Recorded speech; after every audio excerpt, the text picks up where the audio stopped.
Next topic पे बढ़े आगे। ठीक है, नेक्स्ट टॉपिक आप लोगों के सामने लिखा हुआ है electoral trust and electoral bonds.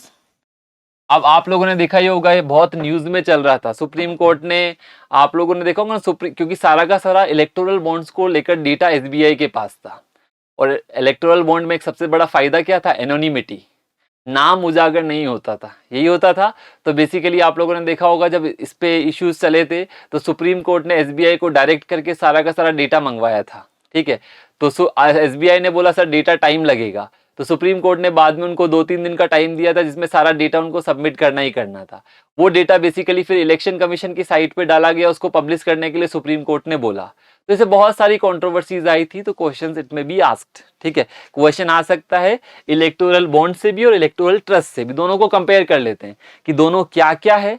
Electoral bond के बारे में तो आप लोगों ने, सब लोगों ने सुना होगा कि आप लोग एसबीआई की, क्योंकि यहाँ पर सिर्फ एसबीआई से मिलते थे, स्टेट बैंक ऑफ इंडिया से, उसकी जो डेजिग्नेट ब्रांच थी वहां से जाके 1000 रुपए से लेके 1 करोड़ रुपए तक का, मिनिमम वैल्यू कितनी थी 1000 रुपीज से लेके 1 करोड़ रुपए का बेसिकली इलेक्टोरल बॉन्ड खरीद सकते थे। और बेसिकली जिस भी पार्टी को आप देना चाहते थे, कि जैसे मान लो आपको 1000 रुपए देने कांग्रेस को, किसी को लाख रुपए देने किसी अदर पार्टी को, तो वो बॉन्ड खरीद लेता था। और आपकी जो आइडेंटिटी थी, मतलब ये पता नहीं चलेगा कि पर्सन ए ने किस पॉलिटिकल पार्टी को बेसिकली डोनेशन किया, तो उसकी एनोनिमिटी बनाए रखी जाती थी।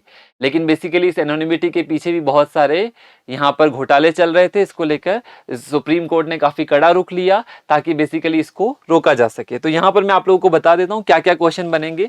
पहला तो आपको समझना है इलेक्टोरल बॉन्ड और इलेक्टोरल ट्रस्ट में क्या डिफरेंस है।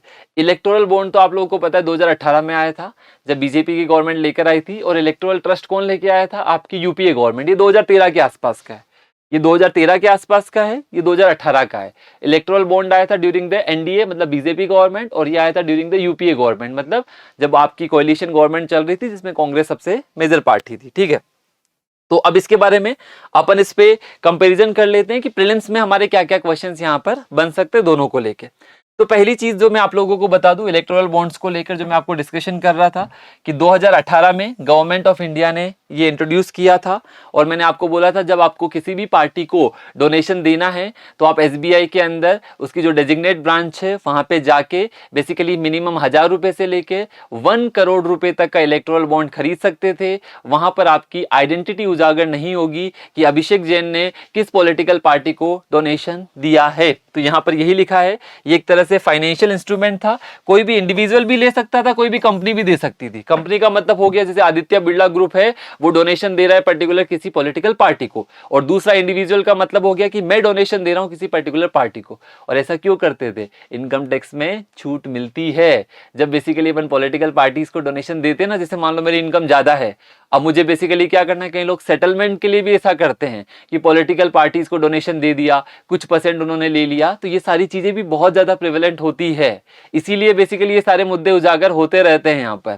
तो इंडिविजुअल भी दे सकता है, कोई कंपनी भी दे सकती है, डोनेशन कोई भी दे सकता है, आदित्य बिरला ग्रुप भी दे सकता है और अभिषेक जैन भी वहां पर दे सकता है। ठीक है, अब मैंने आपको बोला कि लाया तो किसके लिए गया था, कि पहले तो क्या था, कैश में डोनेशन चलते थे, कैश इकोनॉमी चलती थी। तो यहां पर बोला गया चलो कैश की जगह क्या लाया जाए, नंबर 1 के अंदर पैसा दिया जाए।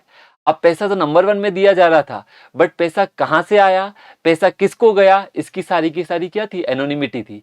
पता ही नहीं था कि अडानी ग्रुप ने कितना पैसा बीजेपी को दिया है, कितना पैसा कांग्रेस को दिया है। ठीक है, आदित्य बिरला ग्रुप ने कितना पैसा किस किस पॉलिटिकल पार्टीज को दिया है। तो सारी चीजें क्या हो गई थी, एनोनिमस हो गई थी। इसके चक्कर में क्या हो रहा था, रूलिंग पार्टी को बहुत ज्यादा फायदा मिल रहा था, क्योंकि मैक्सिमम डोनेशन किसको मिलेगा, रूलिंग पार्टी को मिलेगा। तो ये सारी चीजें चल रही थी। इस पे मैं आपको बहुत डिटेल में, कभी मेंस पे अपन डिस्कस करेंगे ना, तो बहुत डिटेल में डिस्कस करूंगा अभी, बट मुझे कट शॉर्ट होना पड़ेगा प्रीलिम्स के लिए। चलिए अभी आप देखो, इसका सबसे बड़ा फीचर क्या था, एनोनिमिटी। दोनों के लिए, डोनर के लिए मतलब जिसने दिया है और जिसने रिसीव किया है, दोनों की एनोनिमिटी यहां पर होगी।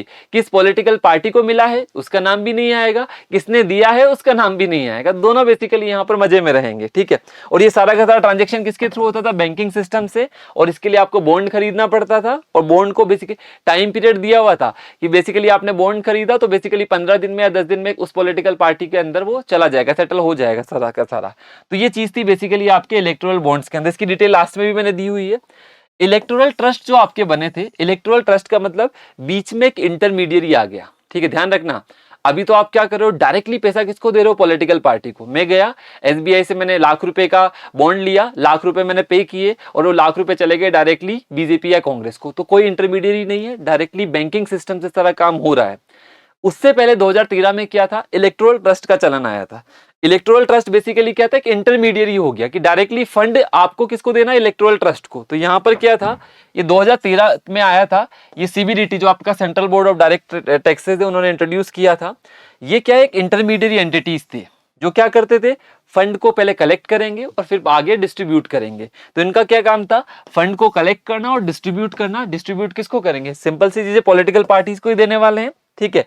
अब इसमें बेसिकली ऐसा होता था, जो इलेक्टोरल ट्रस्ट का प्रोविजन था, कि जितना पार्ट आया ना, उसका 95% बेसिकली किसको दे दिया जाता था, जिस भी पॉलिटिकल पार्टी के लिए वो दिया गया है, तो उसको दे दिया जाता था। मिनिमम 100% भी दिया जा सकता था, मिनिमम 95%, बट उसमें आपको ज्यादा दिमाग नहीं लगाना है।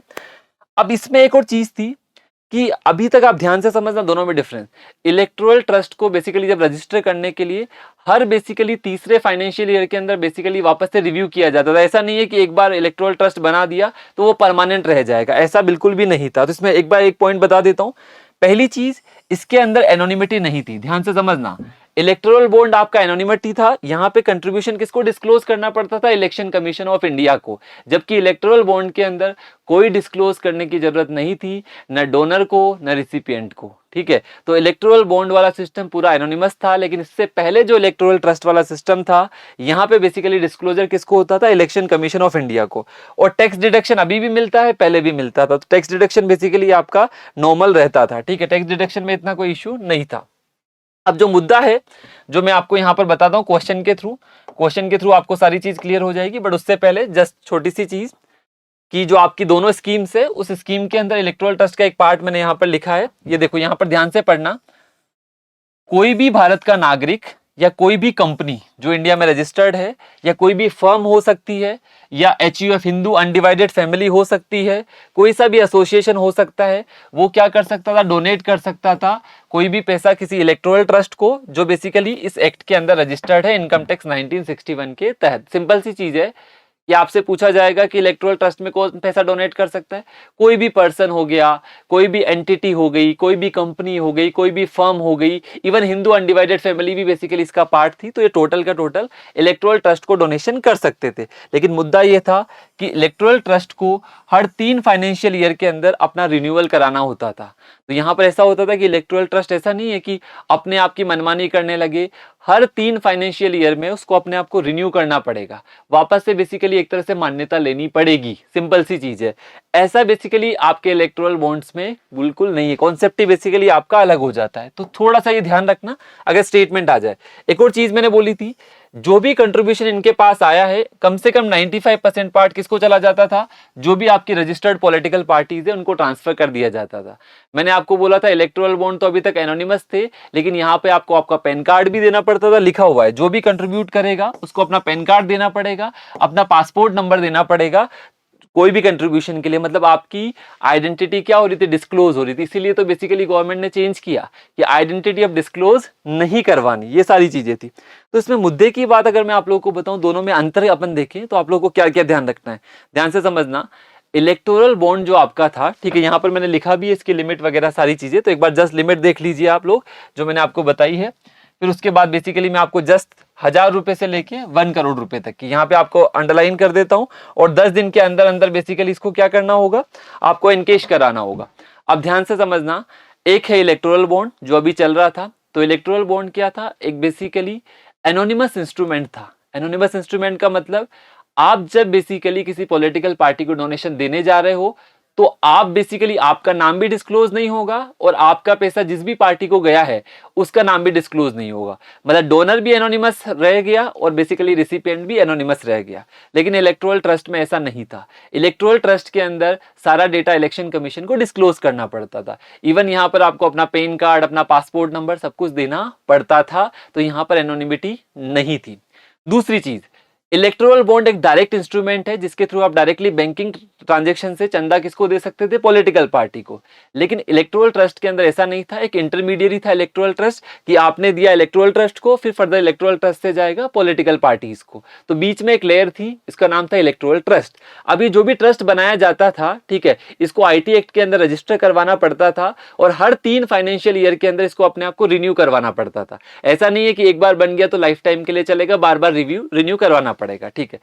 इलेक्टोरल बॉन्ड में क्या था, इलेक्टोरल बॉन्ड में आपने बेसिकली क्या किया, अब ऐसा नहीं है कि साल भर इलेक्टोरल बॉन्ड एप्लीकेबल रहेगा, उसमें बीच में विंडो ओपन होती कि जनवरी में खुला है इलेक्टोरल बॉन्ड 10 दिन के लिए, फरवरी अप्रैल में खुला है 10 दिन के लिए, जुलाई में खुला है 10 दिन के लिए। ऐसा नहीं है पूरे साल भर जब इच्छा हुई कि चले गए कि लाओ एसबीआई के पास चले जाते हैं, बोलेंगे बॉन्ड दो हमें चंदा देना है। विंडो ओपन होती थी, जैसे कि आपका कई बार होता है ना शेयर मार्केट के अंदर आईपीओ ओपन होता है कुछ दिनों के लिए, वैसे ही विंडो ओपन होती है कि 10 दिन की विंडो है जनवरी में, 10 दिन की अप्रैल में, 10 दिन की जुलाई में, 10 दिन की अक्टूबर में, ऐसे विंडो आपकी ओपन होती थी। जब आप जाइए इलेक्टोरल बॉन्ड लीजिए और अपना डोनेशन दे दीजिए। इस तरह से आप लोग को, और टैक्स की छूट बेसिकली आप लोग जब भी पॉलिटिकल पार्टी को डोनेशन करते हैं तो टैक्स का एग्जेम्पशन बेसिकली आपको मिलेगा ही मिलेगा। ये जनरल पॉइंट समझ आ रहे हैं, कंपेयर कर पाओगे, एक बार मुझे कमेंट करके बताइए। थोड़ा सा कॉम्प्लेक्स इश्यू है लेकिन बेसिकली पॉइंट आपके प्रीलिम्स के पॉइंट ऑफ व्यू से समझ आना चाहिए। इलेक्टोरल बॉन्ड के अंदर मैंने लिमिट बता दी 1000 रुपए से लेकर मैक्सिमम 1 करोड़ रुपए तक का बेसिकली पैसा आप वहां पर पॉलिटिकल पार्टीज को डोनेट कर सकते थे। समझ आ रहा है, एक बार मुझे कमेंट करके बताते रहिए। यहां तक सारी चीजें क्लियर है। अब इस क्वेश्चन को एक बार कर दीजिए फटाफट से। ये क्वेश्चन आप लोगों के सामने, इसका आंसर बेसिकली आप लोगों को ही देना है। जो मैं क्वेश्चन आप लोगों के लिए ओपन कर रहा हूं, इस क्वेश्चन का आंसर कर दीजिए फटाफट से सभी लोग। Consider the following statement about electoral trust and electoral bond के बारे में कुछ स्टेटमेंट है। पहला लिखा है कि इलेक्टोरल ट्रस्ट है can be donated under section 17(7)(a) of the income tax act 1961, मतलब इसके तहत डोनेट किया जा सकता है। सेकंड लिखा है NRIs can not contribute to the electoral trust, NRIs electoral trust में कंट्रीब्यूट नहीं कर सकते। तीसरा लिखा है electoral bonds are exempt from disclosure requirement, इनको डिस्क्लोजर रिक्वायरमेंट से एग्जेम्प्ट किया गया है। लास्ट में लिखा है electoral bonds are available for purchase throughout the year.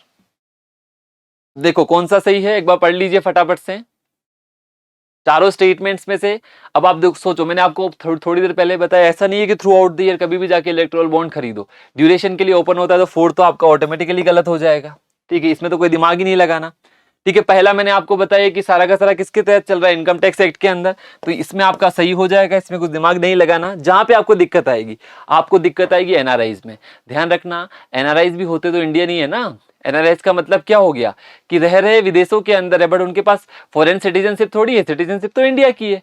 NRI even vote भी कर सकते हैं। आप लोगों को मैं बता दूं, एनआरआई जो बेसिकली सोचो कोई पर्सन कनाडा में रह रहा है बट उसके पास सिटीजनशिप इंडियन है तो वो क्या बोला जाएगा, एनआरआई। तो अगर बेसिकली भी लोकसभा चुनाव में वो वोट करना चाहता है तो उसको कनाडा से इंडिया आना पड़ेगा, अपनी कॉन्स्टिट्यूएंसी के अंदर जाके वो वोट कर सकता है। रिमोट वोटिंग नहीं है, वहां से बैठे बैठे नहीं कर पाएगा, उस पर डिस्कशन चल रहा है बट इलेक्शन कमीशन ने अभी अलाउ नहीं किया है। तो NRIs are even eligible to vote, वो वोट भी कर सकता है। तो वोट जब कर सकता है तो डोनेशन भी दे ही सकता है। तो यहाँ पे लिखा कि NRIs can not contribute to the electoral trust, गलत बात है, कर सकता है। और इलेक्टोरल बॉन्ड्स क्या है, डिस्क्लोजर, हाँ इलेक्टोरल बॉन्ड्स में क्या है बेसिकली आपको क्या है, आपको बेसिकली पूरा का पूरा एनोनिमिटी आपको देखने को मिलेगा। तो समझ आ रहा है आपको किस तरह से आप आंसर कर सकते हो। तो आप यहाँ पर देख सकते हो सारी की सारी चीजें। अब आप बताओ क्या आंसर होगा, सभी लिख के बताओ कि क्या आंसर बेसिकली आप लोगों को यहाँ पर देखने को मिल रहा है। इसका मैंने पूरा सोल्यूशन भी दिया है, हर स्टेटमेंट वाइज आप देख सकते हो, हर स्टेटमेंट वाइज मैंने लिख कर दिया है कि क्यों पहला स्टेटमेंट करेक्ट है, क्योंकि बेसिकली 1961 के तहत हो सकता है। क्यों सेकंड स्टेटमेंट करेक्ट नहीं है, क्योंकि बेसिकली मैंने बोला कि एनआरआई कोई भी है बेसिकली वो आपका डोनेट कर सकता है, कोई तकलीफ वहां पर नहीं है। तो सारे के सारे स्टेटमेंट यहाँ पर लिखे हुए हैं तो इजीली आप लोग आंसर कर सकते हो।